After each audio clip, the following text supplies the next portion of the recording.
gravar o vídeo favoritos. Eu cheguei a abrir uma caixinha no Instagram e assim, a rua que eu moro faz muito barulho, então me perdoem por isso, mas eu não tenho como controlar. E se for esperar fazer silêncio total, não vai ter vídeo.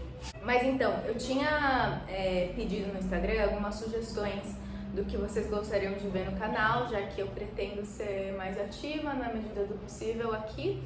E eu até tava pensando, né, que eu deveria fugir dos formatos que eu fazia pra, sei lá, inovar um pouco. Mas eu acho que foi uma autocobrança que eu fiz sem sentido, porque vocês querem ver meio que o de sempre. E eu estou muito bem com isso, porque é o que eu sei fazer. Mas então hoje vai ser um de favoritos, mas eu anotei algumas outras coisas que mais pra frente eu quero fazer também. Tipo daily vlog, tour pelo apartamento, que vai demorar, mas eu acho que seria legal ter isso registrado. Vou começar por maquiagem e vou passando por aqueles mesmos assuntos que eu costumava fazer. Vamos lá, eu vou começar por maquiagem, que assim, eu ando meio que usando as mesmas coisas de maquiagem. Tem uma coisa diferente que eu ando fazendo, que é usar sombra. Meu cabelo tá me irritando de um jeito hoje, meu Deus do céu. Então eu ando usando mais sombras, que nos últimos anos eu só tava tipo máscara e delineado, mas hoje em dia eu tô usando mais. Tô colocando as paletas pra jogo, entendeu? Que elas ficavam paradas, agora eu tô usando e tô tentando fazer coisas diferentes, apesar de parecer a mesma coisa. Tem uma sombra aqui, uma técnica, né, que vai um pouco fora do meu básico. Mas enfim, eu queria falar só de um produto em específico, que nem é sombra, mas é esse gel aqui de sobrancelha da Anastasia Beverly Hills. Beverly Hills é a marca que patrocina RuPaul's Drag Race.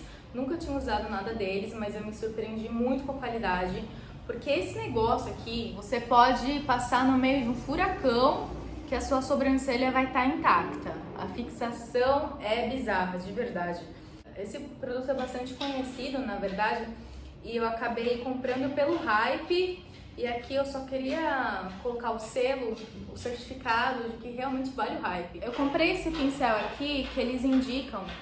Eu não acho que é essencial você ter, mas ele dá real uma ajudada. Porque aqui a gente tem as cerdas e do outro uma espátula, que isso aqui que ajuda muito. Tem até um vídeo no YouTube que a Anastasia ela explica como ela aplica, que basicamente ela pega um pouco do gel, coloca aqui na tampinha ou qualquer outra superfície, e aí ela vai modelando com o pincel, aí vai muito de acordo com o gosto de cada. Eu ando gostando de deixar a minha sobrancelha um pouco mais em pé mesmo, sabe? Com os pelinhos à mostra. E aí ela passa a espátula por cima, realmente colar no seu rosto. Passo de manhã e no fim do dia tá do mesmo jeito. Eu tô realmente muito impressionada, mas de maquiagem é só isso mesmo. Agora falando de moda, percebi que meu estilo ele mudou bastante nos últimos tempos também. Eu acho que isso é comum também, né? Que é um reflexo de como eu me sinto e isso tá sempre em constante mudança.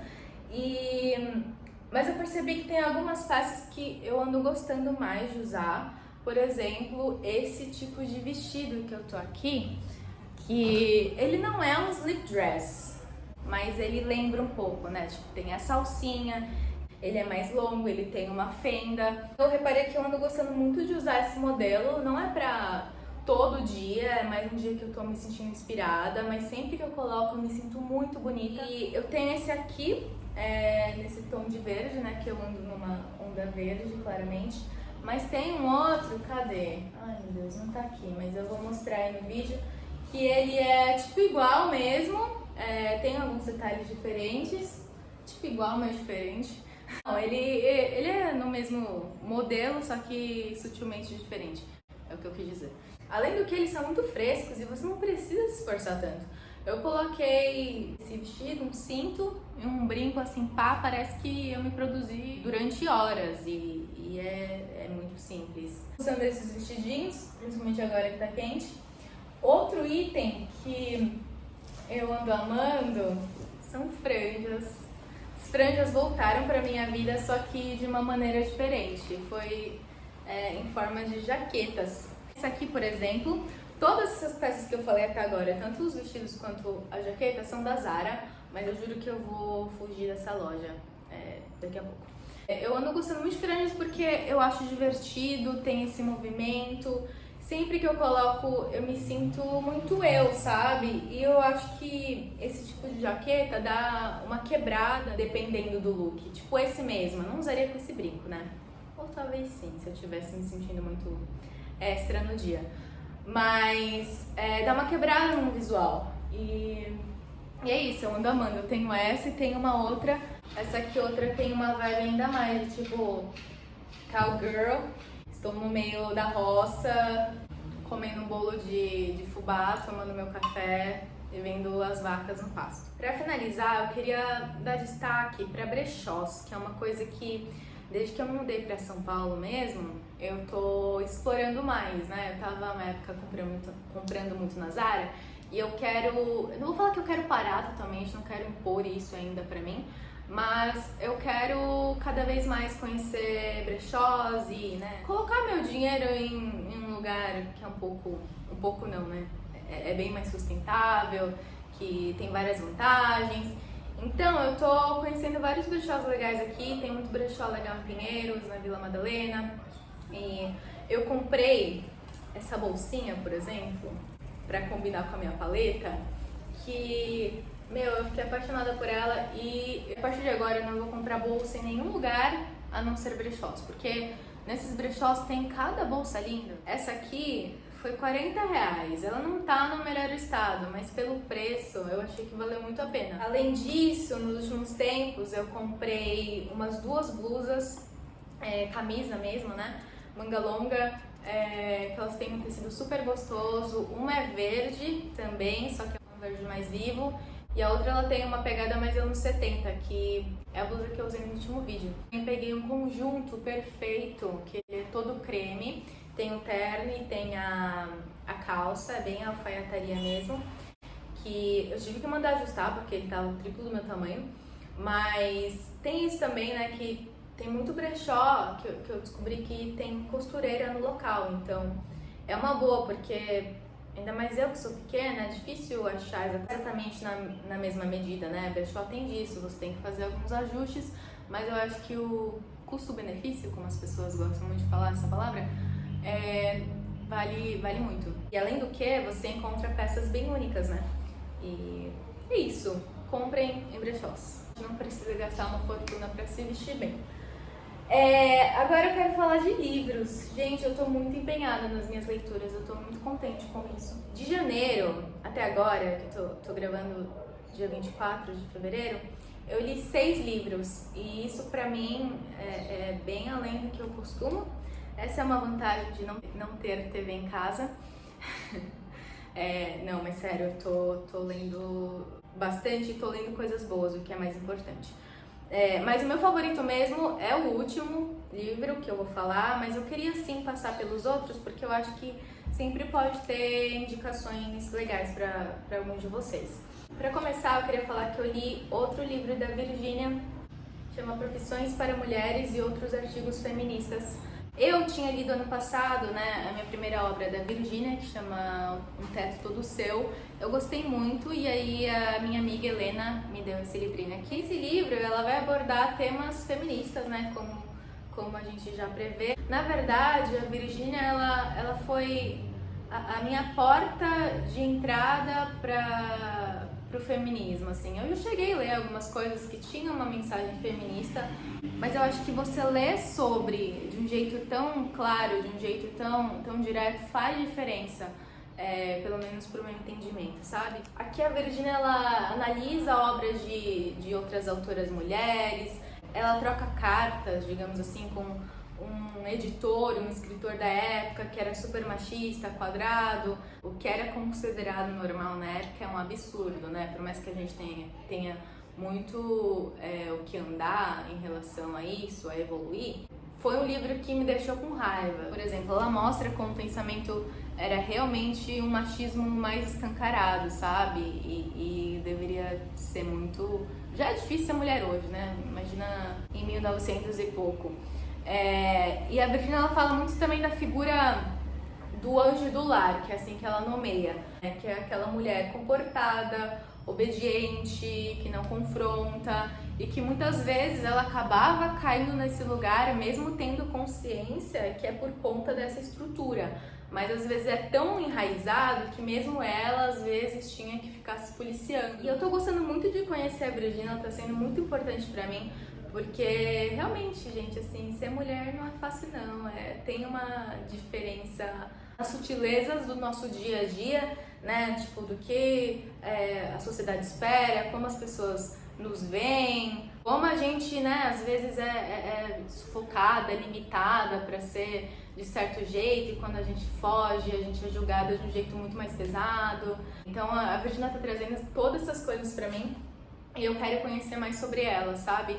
Quero ler As Ondas, outras obras mesmo que não necessariamente falam sobre feminismo. Não sei se as ondas falam no caso, mas quero ler As Ondas, Mrs. Dalloway. Eu tô lendo muitas mulheres, eu tô muito contente com isso, sabe? Tipo, antes eu ficava muito só Clarice, Hilda Hilst, agora eu tô conhecendo outras autoras. Eu tenho esse outro que chama A Vegetariana, que eu ganhei. É um livro que eu não teria escolhido, assim, espontaneamente, mas que legal que eu li, porque conheci um universo totalmente diferente. Nesse livro, que é uma ficção, a gente tem eu esqueci o nome da mulher. Não vou nem me desafiar a falar o nome da personagem principal, que é coreano. Mas a gente tem essa mulher que ela, segundo o próprio marido, ela não tem nenhum atrativo. Tipo, ela não é extremamente bonita, ela não é a mais simpática, a mais legal, ela é meio que uma pessoa neutra e dá a entender que o marido está com ela justamente por conta disso, porque assim ele consegue controlar ela, sabe? Tipo, não é legal ter uma mulher que tem muitas vontades próprias para alguns caras, né? E ele é um desses. Mais uma vez, né, tipo, que eu falei do feminismo, é um livro que tem muito disso, mas ao contrário da Virginia, é mais por trás. E aí, ela resolve parar de comer carne de um dia para o outro. Isso causa uma revolta na família, que não aceita que ela parou de comer carne, né? Por mais que fosse uma decisão dela. Mas mais que isso, a personagem ela começa a ter sonhos esquisitos e se comportar de uma forma meio sinistra, né? Tipo, além de ela parece que finalmente ela se deu conta de si e age por si só, vai indo para uns caminhos mais obscuros, meio macabros mesmo. Assim, tem uma tensão nesse livro que eu gostei, como eu falei, vai para um lado que eu não esperava, mas eu achei que foi super válido também, ainda mais porque por ser uma autora coreana, né, a história se passa na Coreia, a gente tem uma perspectiva cultural bem diferente do que, né, do que a gente está acostumada com essa visão de Europa e Estados Unidos. Aí, terceira autora que eu li foi essa Anastasia Martin, chama Escute as Feras esse livro, e também foi uma indicação, conversando muito com os vendedores e vendedoras de livrarias, e aí eles me recomendam, às vezes, tipo, baseado no meu gosto, né? Que não tem nada a ver com o que eu costumo ler, mas eu acho que isso foi bom. E aí eu confiei, enfim, comprei esse livro. E aqui a gente tem essa antropóloga, que ela é francesa e ela vai pra Rússia para estudar sobre um povo específico que chama Ivan. Eles têm os próprios costumes, tipo, caçam, tem a própria religião, espiritualidade, mas enfim, quando ela vai para a Rússia, ela acaba tendo um encontro com o urso, é assim que ela define. Não é que ela foi atacada, ela tem um encontro, é diferente. E nesse encontro, ela acaba sofrendo deformações no rosto mesmo, ela fica deformada, ela se fere, mas principalmente emocionalmente, aquilo abala muito ela de um jeito muito profundo. E aí a gente vai acompanhando ela nas idas aos hospitais, na cama, tendo os flashbacks com o urso e como ela vai ressignificando o que aconteceu com ela. Lembra muito o Regresso, né? E pelo que eu pesquisei aqui, isso é uma história baseada em fatos reais. o que eu acho que torna muito mais envolvente. Assim, é uma antropóloga escrevendo, então não vai ter muita poesia, né, como geralmente eu gosto. Gente, tá vendendo alguma coisa na rua, não consigo escutar. Mas ela também não é total fincada com os pés no chão. Eu acho que tem um meio termo, mas de modo geral eu achei uma escrita muito racional. Se isso é bom ou ruim, acho que depende também do gosto de cada. O quarto livro que eu fui pros russos. Eu não conhecia muitos russos, eu só li o Zamyatin, eu acho. E aí eu peguei esse livrinho do Tolstói que chama A Morte de Ivan Ilitch. E assim, gente, eu tava numa época, não faz muito tempo, muito nessa pira, porque às vezes eu tenho disso, né, de tipo, ficar meio que obcecada por um assunto, ou enfim.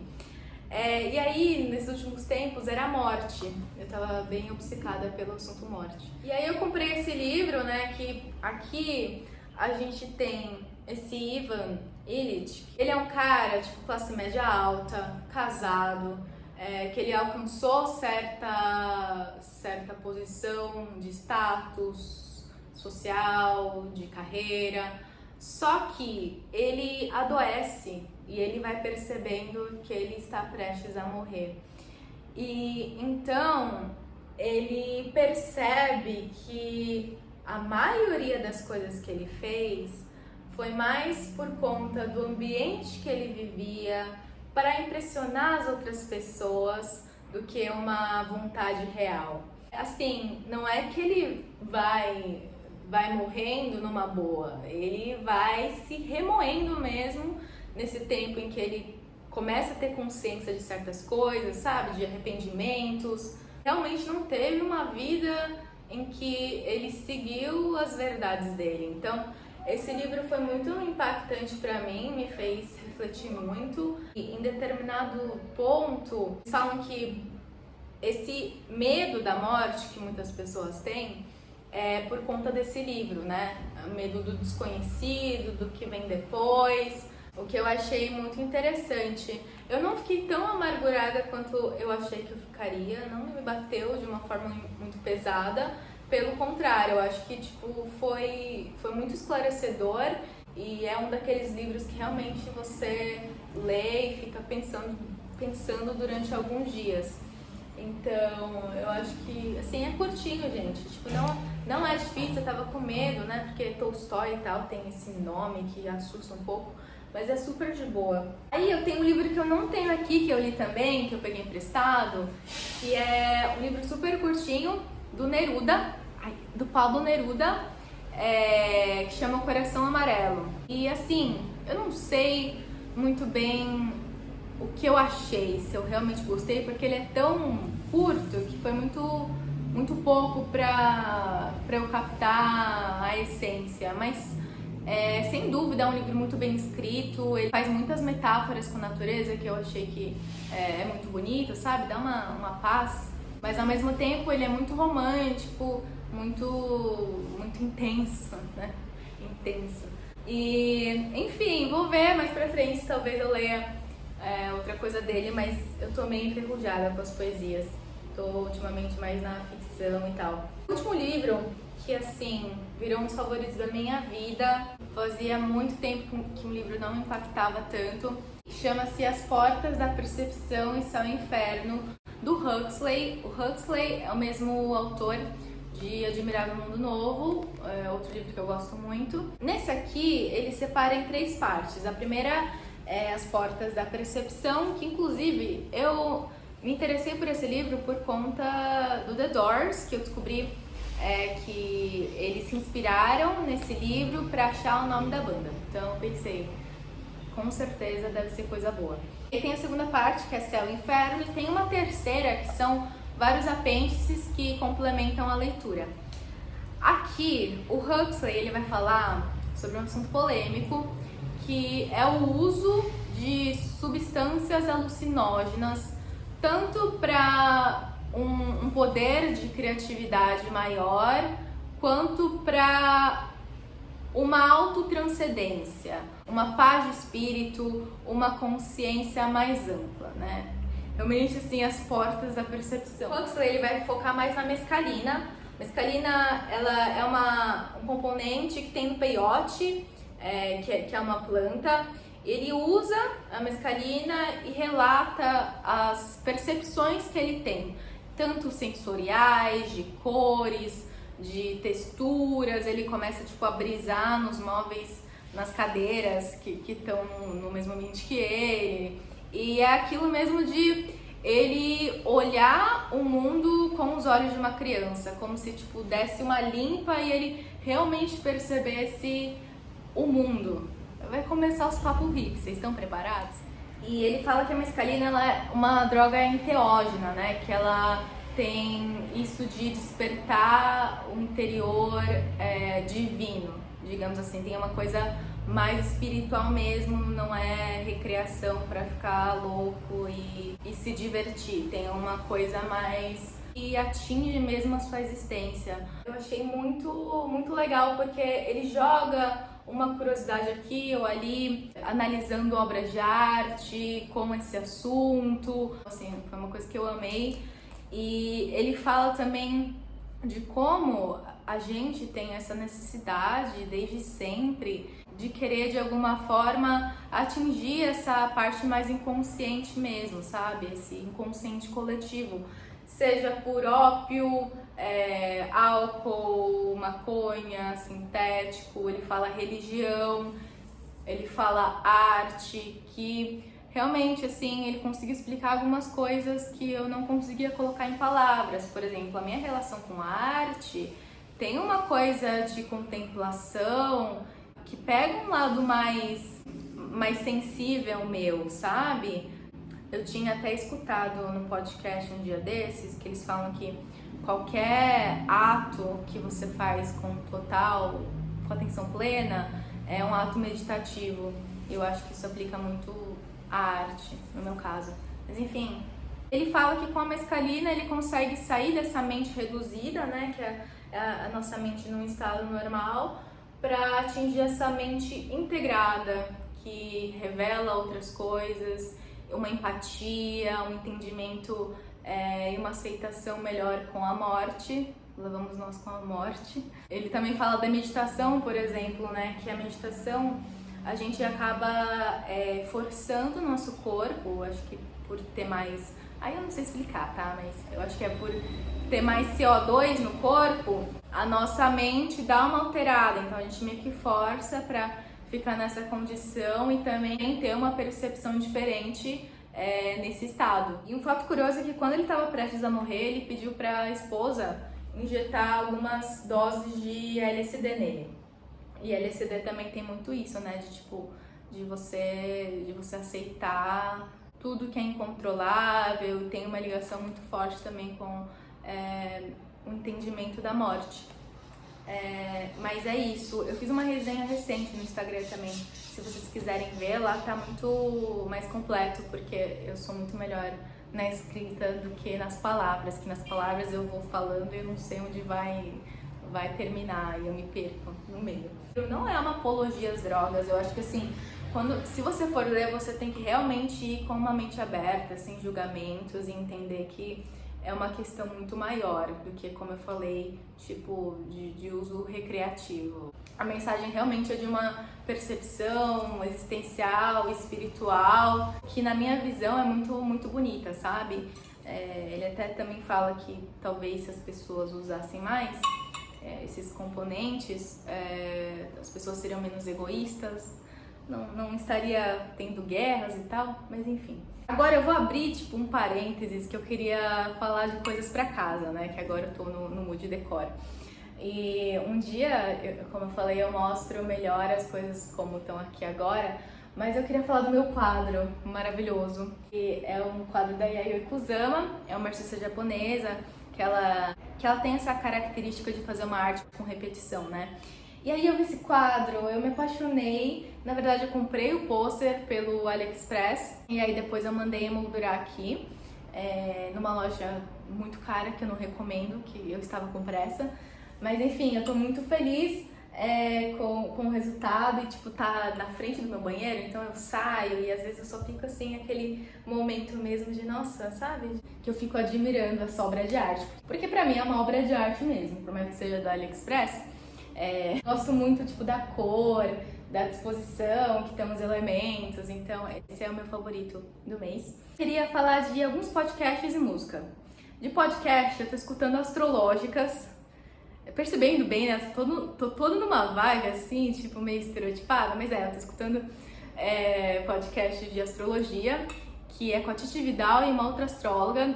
Então, assim, elas dão o céu da semana, aí às vezes elas falam de alguns assuntos mais específicos de astrologia. Eu gosto dessas coisas, me acalmam, me dão, não sei se um norte, mas eu curto muito astrologia. Então ando escutando esse podcast, também o Calcinha Larga, que ele é mais famoso, né? Ele é com a Tati Bernardi, que é maravilhosa, Camila Frender também, Ellen Ramos. E elas falam de assuntos diversos, tipo maternidade, carreira, família, mãe. E eu acho elas mulheres muito inteligentes. Eu acho muito legal que elas não têm medo de se expor mesmo, principalmente a Tati. Finalizar que, tipo, nossa, tô agoniada com as mensagens no WhatsApp. Queria falar de música, que eu ando escutando muitas coisas. Tem algumas bandas em específico, tipo, Radiohead, eu sempre escutei. Tipo, sempre no fim do ano é uma das minhas mais escutadas. Mas além do mesmo, eu ando gostando muito de Cream, The Doors, que tem uma vibe também mais psicodélica. Mas Cream é uma banda que eu ando gostando muito mesmo. Tipo Rage Against the Machine, que é um som mais pesado. Escuto pra malhar, pra quando eu tô com muita energia. Tem essa coisa meio tipo, foda-se sistema. E eu ando fazendo algumas playlists às vezes, eu fiz mais ano passado, né? Mas eu vou deixar meu Spotify aqui, que tem umas playlists interessantes, tipo só de música brasileira, que, né, as pessoas acham que eu só escuto música gringa, e é meio que verdade, mas ultimamente eu abri muito mais esse leque de música nacional. Então, assim, tem Tom Zé, tem os Mutantes, mas aí tem CPM 22, então tá bem variado mesmo, assim. E tem uma outra que eu fiz só de vocal feminino, que chama Girls Only, então também, assim, tem Patti Smith, Hole, aí tem o Marvel Lavigne, as músicas que eu costumava escutar na adolescência. Mas é isso, gente, qualquer coisa vejam lá, que esse vídeo já tá muito longo. Eu espero que vocês tenham gostado. Tô um pouco cansada hoje, não tô com muito carisma, mas eu não preciso ficar me justificando aqui porque eu li Virginia Woolf e eu não tenho que levar uma culpa que não tem cabimento, né? Mas é isso, espero que vocês tenham gostado. Eu vejo vocês em algum outro momento. Muito obrigada por assistirem. Beijo!